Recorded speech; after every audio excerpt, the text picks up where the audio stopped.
Bon, j'espère que vous passez une bonne soirée. Vous m'avez l'air bien calme, mais pourtant il y a quelque chose que je sais que vous ne pouvez pas vous empêcher de faire. Vous respirez. Et si vous respirez, pensez-y une seconde, c'est que chaque cellule de votre organisme a besoin d'oxygène pour fonctionner.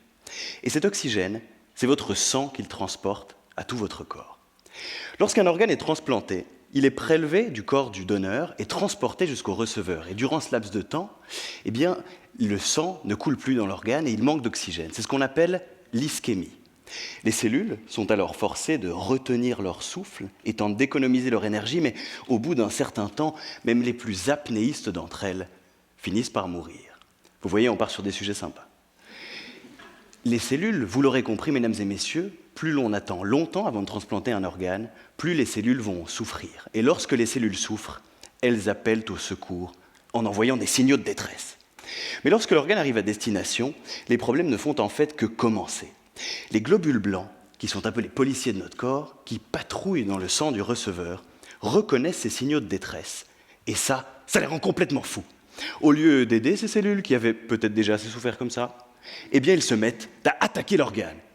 Ce comportement qu'on pourrait largement qualifier de pas ouf, eh bien, nous on l'appelle les lésions d'ischémie, reperfusion, qui peuvent dans le pire des cas abîmer l'organe de manière irréversible. J'essaie donc de comprendre cette réponse inflammatoire néfaste pour trouver des moyens de l'atténuer. En observant ce phénomène chez la souris, j'ai constaté que les femelles étaient protégées de ce manque d'oxygène par rapport aux mâles. Mais comment ? C'est justement la question de ma thèse. De manière encore plus intrigante, mes recherches ont montré que les œstrogènes, l'une des hormones sexuelles féminines, étaient indispensables à cette protection. Je suppose donc que les œstrogènes ont la capacité de parler avec nos globules blancs et de leur dire sûrement « Bon, maintenant, messieurs les agents, ça suffit. Hein, on va laisser les organes tranquilles, même s'ils ne viennent pas de notre corps.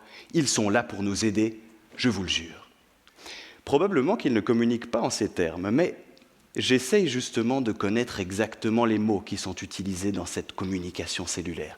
Je pourrais leur trouver un médicament qui aurait la même action protectrice que les œstrogènes, mais sans avoir tous les autres effets de ceux-ci.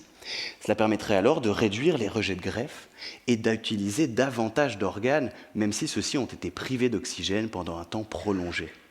On augmenterait donc la qualité et la quantité des organes disponibles pour tous les patients et patientes qui attendent dans des conditions difficiles.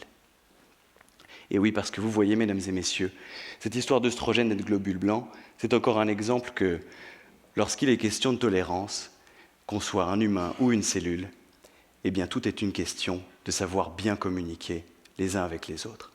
Je vous remercie beaucoup.